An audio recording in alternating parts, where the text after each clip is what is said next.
महाराष्ट्र शासनाने मोठ्या गाजावाजामध्ये आम्ही मराठा समाजाला कुणबी संबोधावं अशा रीतीने असणारा जी.आर. जाहीर केला आणि अशी टिमकी मारली की न सुटणारा प्रश्न आम्ही सोडवला. मी दुर्दैव असं म्हणेन की भारतीय जनता पक्षाने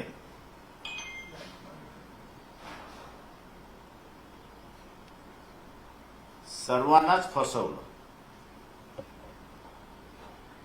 समिती होती, समितीलाही फसवलं होतं. ज्युडिशियल कमिटी होती, शिंदे होते, त्यांनाही फसवलेलं आहे. आणि त्याच्याच बरोबर मराठा समाज, जरांगे पाटील आणि कुणबी यांनाही फसवलंय अशी असणारी परिस्थिती आहे.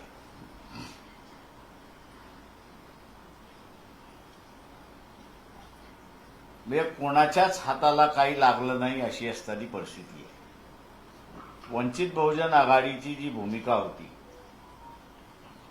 की ओबीसीचं आरक्षण ओबीसीलाच राहिलं पाहिजे आणि मराठा समाजाला आरक्षण द्यायचं असेल तर त्यांचं ताट हे वेगळं असलं पाहिजे, तरच मराठा समाजाला आरक्षण मिळू शकतं. ती भूमिका शासनाने घेतली नाही. तर शासनाने सर्व मराठा हे कुणबी समजावेत म्हणून असा जो जी.आर. काढला,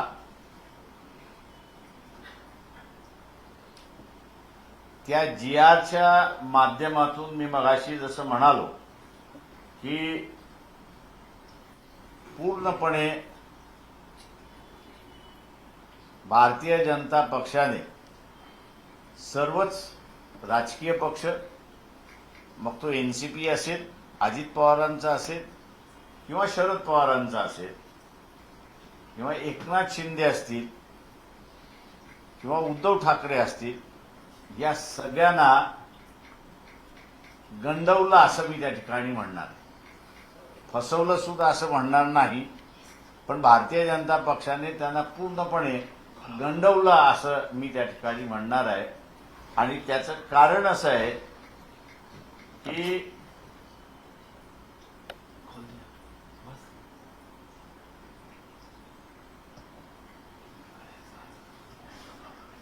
17/10/2023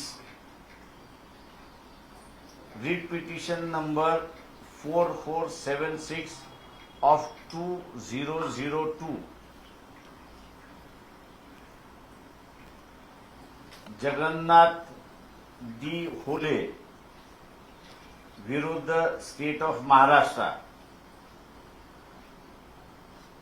हा निर्णय जो आहे तो हायकोर्टचे माजी न्यायाधीश मार्ला पार्ले आणि ए.एस. बग्गा या दोघांनी दिलेला आहे.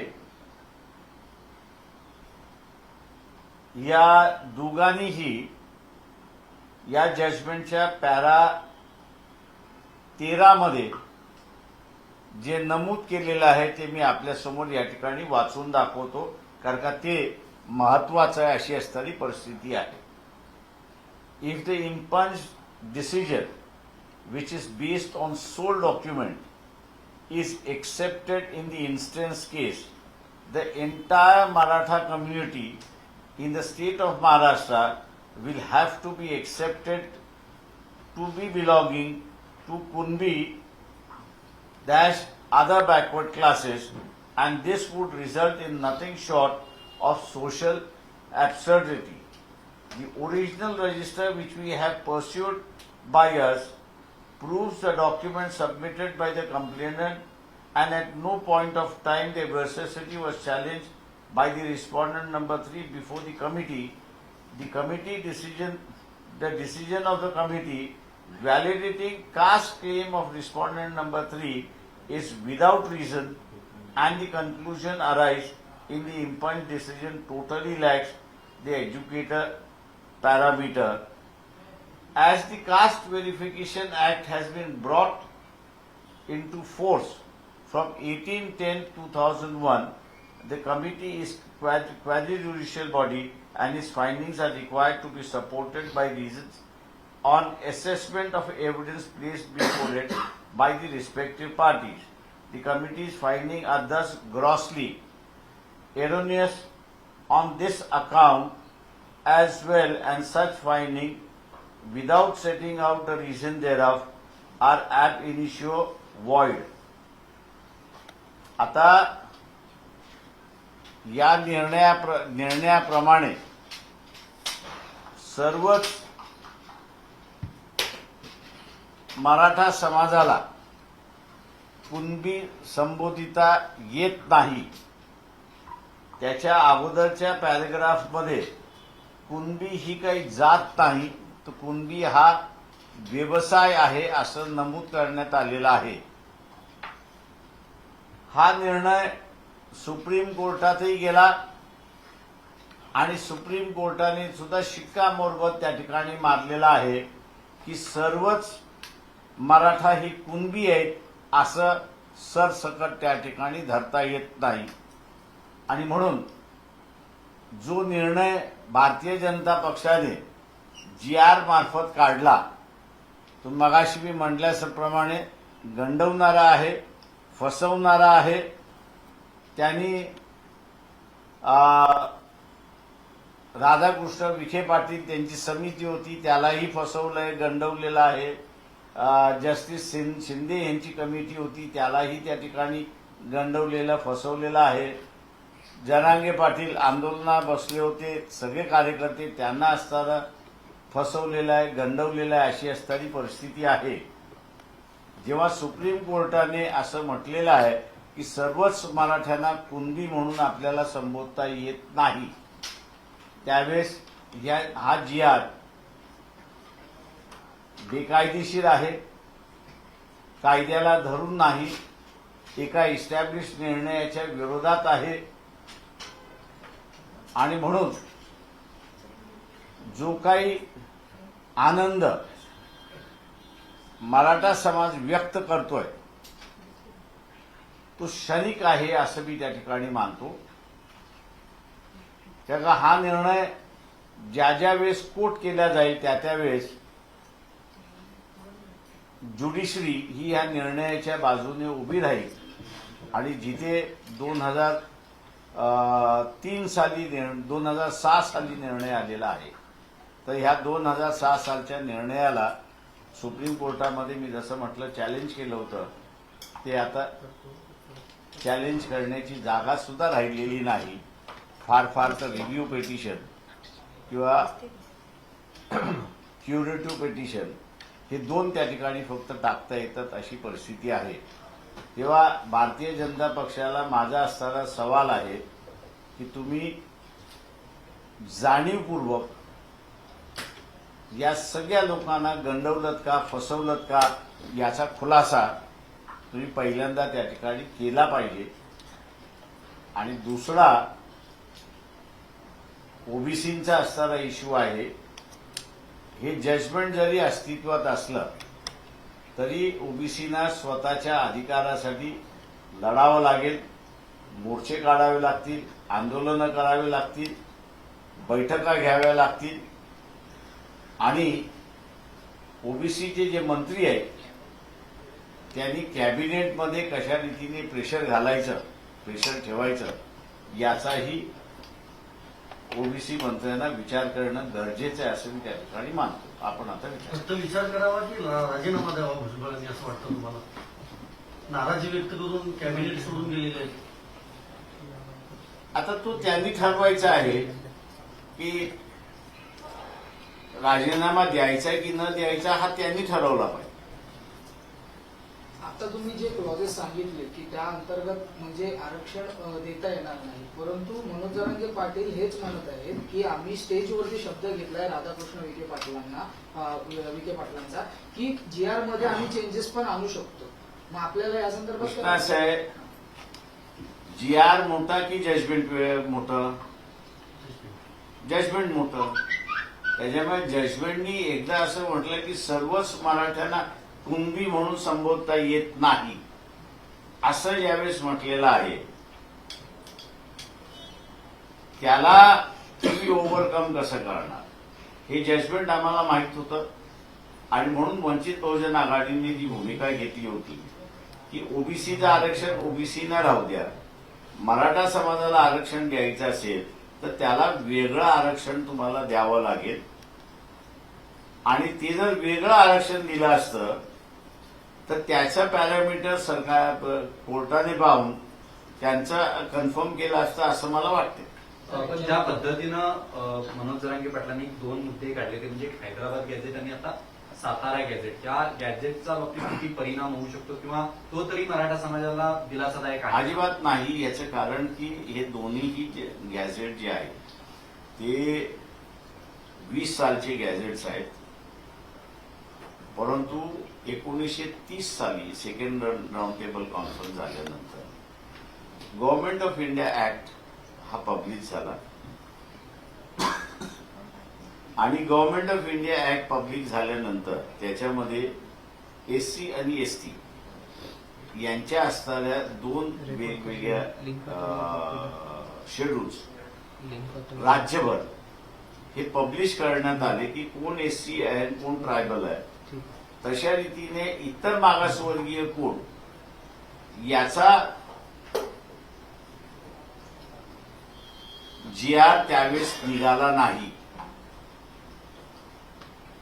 त्याच्यामुळे 1930च्या अगोदरची जी आहेत त्याला तसा फारसा कायद्याचा आधार नाही असं मी त्या ठिकाणी मानतो. पण मुळात जरांगे पाटील यांच्या ज्या मूळ मागण्या आहेत की सगळ्या मराठ्यांना कुणबी करा आणि बाकीच्या ज्या आहेत सरसकट मराठ्यांना कुणबीमध्ये टाका, मुळात याच संविधानाला धरून आहेत का?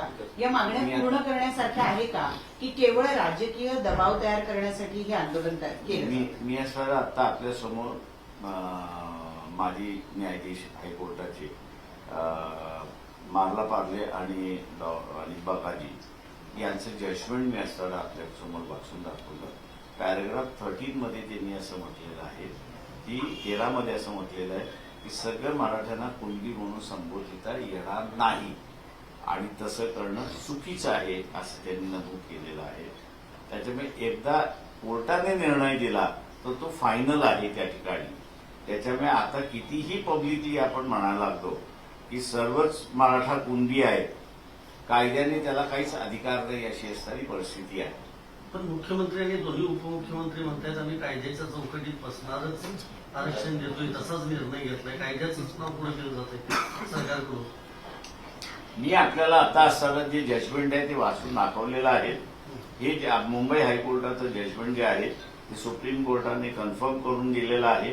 त्याच्यामुळे आता सुप्रीम कोर्टापुढे असणारं मी जसं म्हणालो की रिव्ह्यू पिटिशन नव्हतं किंवा क्युरेटिव्ह पिटिशन सुद्धा नव्हतं. त्याच्यामुळे हा निर्णय फायनल झालेला आहे. त्याच्यामुळे म्हणून मी म्हटलं की भारतीय जनता पक्ष गंडवतोय आणि फसवतोय ही त्यांनी थांबवावं अशी असणारी परिस्थिती नाही. याच्यामध्ये पण मग तुम्ही फक्त भाजपचं नाव घेताय, प्रयत्न केला तर सरकार तुम्ही फक्त भाजपचं नाव घेताय. सरकार महायुतीचं सरकार आहे, मग त्यातले जे 2 मराठा उपमुख्यमंत्री आहेत त्यांचा समावेश तुम्ही यात का करत नाही? मी याचं करत नाही कारण का त्यांना गंडवलेलं आणि फसवलेलं आहे. पण मग त्यांनाही कळत नाही. त्यांना कळालेलंच नाही. काल सुनील तटकरे म्हणाले माध्यमाशी बोलताना की आम्हाला जीआरचा अभ्यास करावा लागेल. याचा अर्थ अजित पवार यांच्या राष्ट्रवादीला विश्वासात घेतलं नाही असं म्हणायचं? ते मला माहित पण नाही. असं राष्ट्रवादीचे एक आम्हाला मी बैठक गुजरातचा झाली. अभ्यास केला की जो जजमेंट दिलेलं आहे कोर्टाचं जजमेंट आहे. जसं तुम्ही ऍडव्होकेट आहात, मनोज जरांगेंसोबत देखील एक ऍडव्होकेटची टीम असते, त्यांची ही गोष्ट लक्षात आली नसेल किंवा त्यांनी असं मी जजमेंट वाचून दाखवलं, कुठच्या सालचं आहे तेही वाचून दाखवलं, पार्टीज कोण आहे तेही वाचून दाखवलं 2006 या मध्ये कोट झालेला आहे, तेही मी असं त्या ठिकाणी आपल्याला वाचून दाखवलेला आहे. त्याच्यामुळे आता हा एका अर्थाने प्रश्न सर्व मराठा कुणबी आहे असा जो इश्यू होता त्याला कोर्टाने फुल स्टॉप केलेला आहे. त्याच्या पुढे जाता येत नाही तुम्हाला. त्याच्यामुळे आम्ही जो म्हणून मगाशी मी म्हणालो की वंचित बहुजन आघाडीने जो तोडगा मांडला होता की ओबीसीच्या आरक्षणामधनं मराठ्याला देण्याच्या ऐवजी मराठा समाजाचं वेगळं ताट करून त्याला असताना आरक्षण द्या तर ते टिकणार राहील अशी असणारी परिस्थिती म्हणजे आहे. बोलला सुद्धा होतात. म्हणजे ज्यावेळेला लोकसभा निवडणुकीचं सगळं वारं वाहत होतं त्यावेळेला तुमचा संवाद सुद्धा झाला होता. त्यावेळेची तुमची ही भूमिका तुम्ही माझ्या त्यांना यावेळची भूमिका ती आजही भूमिका बरोबर आहे. ती तुम्ही त्यांना व्यवस्थित समजावून सांगितली होती. तरी सुद्धा त्यांची मागणी आहे की मराठ्यांना ओबीसी मधूनच आणि कुणबी मधूनच आरक्षण दिलं गेलं पाहिजे. मग ही मागणी ही समाजाला भरकटणारी की वाटत नाही का आपल्याला? मी एवढंच म्हणेन त्याच्यामध्ये की भारतीय जनता पक्षाने एका दगडामध्ये अनेक पक्षी मारण्याचा खेळ त्या ठिकाणी केलेला आहे आणि जसा वेळ जाईल तसतसं आपल्याला लक्षात येईल की या निर्णयामुळे मोहळ उठून काही जणांना जे आरक्षण मिळत होतं कदाचित त्यांना आरक्षण मिळणार नाही अशी परिस्थिती आहे. आणि सर हा जो मोहळ तुम्ही बोलताय येणाऱ्या स्थानिक स्वराज्य संस्था निवडणुका समोर ठेवून हे सगळं करण्यात आलं असं तुम्हाला कारण त्या पद्धतीने ते दाखले तयार केले जातील आणि पुन्हा ओबीसी मधून आपण उमेदवार होऊ अशा प्रकारे तयार करणारी फळी तयार करली जाणार आहे. ते आता सर्टिफिकेट मिळालं तर मी ओबीसी मधनं उभं राहणारच. ती कॉन्टेस्ट होणारच त्या सगळ्या याच्यामध्ये. आता या मार्लापर्लीच्या निर्णयाप्रमाणे स्क्रुटिनी कमिटीला जे आहे ते ज्यांच्या रेकॉर्डमध्ये मराठा आहे त्यांना कुणबी सर्टिफिकेट तुम्हाला देता येणारच नाहीये या निर्णयाप्रमाणे. त्याच्यामुळे नुसतं सर्टिफिकेट कॅन्सल होईल एवढं नाही तर ज्यांनी व्हॅलिडिटी दिलेली आहे त्यांनी कोर्टाच्या निर्णयाला डावलून व्हॅलिडिटी दिलेली आहे मग त्याच्या विरोधात सुद्धा कारवाई होऊ शकते. सर जे शिंदे समिती होती ज्यांनी सगळ्या नोंदी शोधून काढल्यात आणि हा जो GR निघाला त्याच्यामध्ये पण कुणबी मराठा आणि मराठा कुणबी हे असे याच्यामध्ये जर वंशावळ सापडली तर त्यांना ते दाखले ओबीसीचे दाखले देण्यात येईल असं स्पष्ट दिले. तर ते दाखले देण्यात आले ते कोर्टाच्या मध्ये तांत्रिक बाजूने ते व्यवस्थित असतील किंवा ते टिकतील का? मी तुम्हाला सारं जे वाचून दाखवलेलं आहे ते जजमेंट असं म्हणतं की सर्व मराठ्यांना कुणबी म्हणून संबोधता येत नाही. कुणबी हा कुणबीच पण सर्वच मराठी कुणबी आहेत असं नाही. तेव्हा ज्याच्या सर्टिफिकेटवरती मराठा आहे त्याला माझा व्यवसाय हा कुणब्यांचा व्यवसाय होता हे त्याला सिद्ध करावं लागतं. आता शिंदे समितीनं जे 2.5 वर्षात जे काम केलं सर 7,000 गावांमध्ये नोंदीच नाहीत आणि 2,500 पैकी जर 8,000 फक्त व्हॅलिड होत असतील 2.5 लाखापैकी 8,000 फक्त व्हॅलिड होत आहेत. याला काय म्हणायचं? फसवेगिरी याला फसवेगिरी. विकास करायचा नाही, ऑल्टरनेटिव्ह सोर्स ऑफ लाईव्हलीहूड हे निर्माण करायचं नाही. शासनाची तिजोरी फक्त लुटण्याच्या पलीकडे तिचा वापरच करायचा नाही आणि मग बेरोजगारी वाढली की मग त्या बेरोजगाराला आरक्षणाचं गाजर हे त्याच्या पुढे नाचवायचं आणि तू उत्तीर्ण झाला की तुला नोकरी लागली. त्याच्यामध्ये त्याचं 30 वर्षाचं वय निघून जातं आणि मग तुझी 30 वर्ष झाली आता तू नोकरीला अनफिट आहे म्हणून मोकळा व्हायचं. म्हणजे थोडक्यात जे आरक्षण दिलं ते कायद्यात टिकणारं नाही. बिलकुल टिकणार नाही. एक प्रश्न असा आहे की आंदोलन ज्यावेळेला सुरू होतं तर पहिले 4 दिवस ना सरकारचा कुठल्याही पद्धतीचा प्रतिनिधी आला नाही आणि कोर्टाच्या रेट्या तयार करून किंवा कोर्टाच्या आडून शासनानं या आंदोलनावर दबाव वाढवला का?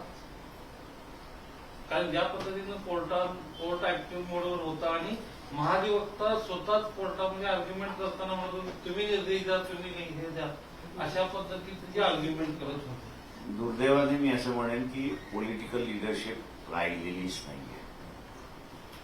डिसिजन मेकिंग लिडरशिप जी पाहिजे ती डिसिजन मेकिंग पॉलिटिकल लिडरशिपच राहिलेली नाही. त्याच्यामुळे पोस्टपोन करणारी ही लिडरशिप या ठिकाणी राहिलेली आहे आणि पोस्टपोन करणारी लिडरशिप असल्यामुळे कुणीतरी मला आधार द्यावा अशीच असणारी परिस्थिती आहे. पण मी स्वतःहून तो निर्णय कधीच घेतला. पण हे तुम्ही आंदोलनाबद्दल बोलत आहात का सरकारबद्दल? सरकारबद्दल. थँक्यू. थँक्यू.